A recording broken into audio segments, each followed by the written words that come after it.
Hey nerds. Hope you were in the holiday spirit of horror because Black Mirror just released its newest season, season 4. 6 episodes of oh my gosh, existential crisis. I just binged them today. Of course, like around midnight or 1 o'clock is when they actually were updated.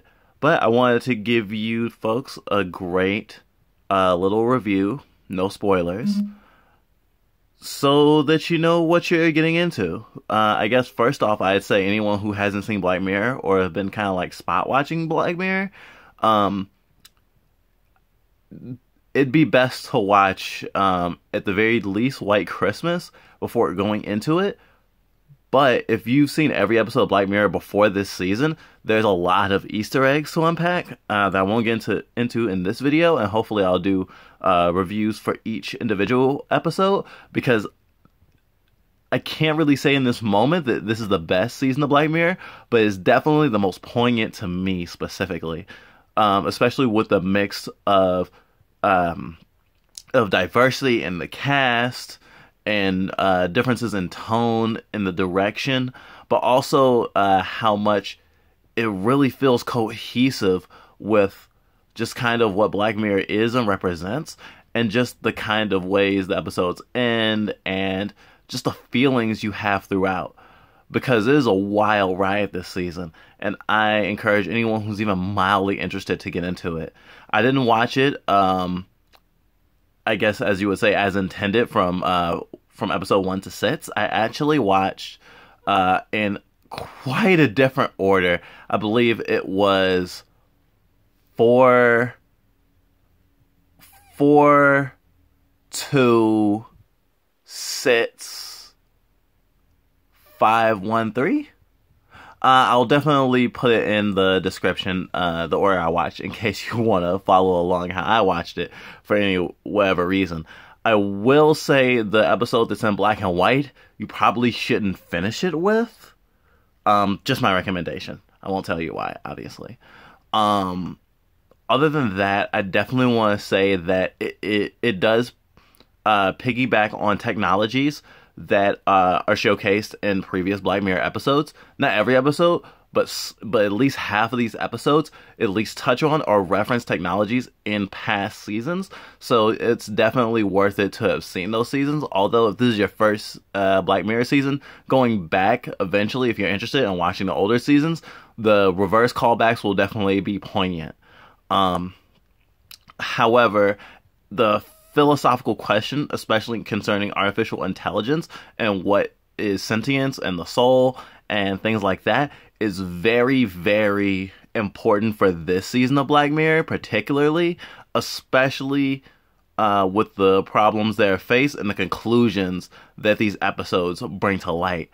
There is definitely a lot of different themes, not just in terms of the technologies, but also the types of episodes you have. You have like crime episode, you have post-apocalyptic, you even have like a romance episode, and they really run the gambit in terms of types of episodes. And I think keeping the tone kind of sporadic and vary throughout does it really, really good justice. And I feel that most people are going to be challenged with who you're rooting for in certain episodes, at least within the realm of what's moral, what should be moral, and like what types of things people in these scenarios are wrestling with ideology and ethics wise, as these technologies are being used to improve or ruin lives. Because when it comes down to it, it really, and I think Black Mirror in general, really showcases just how much technology has changed how humans interact and how we function and how the world works, and how we can really respond to that. I think the whole thing with like net neutrality and kind of the honest shit show in terms of lawmakers and people trying to reach a consensus on what's right for people, and what's right like for companies and for the progression of technology, is really, really shown through Black Mirror, and obviously you'll see parallels if you watch it, and I definitely think you will, but I definitely say that it's hard to watch. I am, I guess, unfortunate enough that most of the people in my personal sphere don't really gravitate towards, especially the type of psychological horror that Black Mirror showcases. But I will say the philosophical questions it raises, especially in this technology fluent world where we're still trying to figure out what's the best way for humans and technology to interact and the laws that govern us, is really important. And I think looking back years and years when more technologies are affecting us, we'll definitely look at Black Mirror as a contemporary source of warnings for what we should and shouldn't do. See you later, nerds.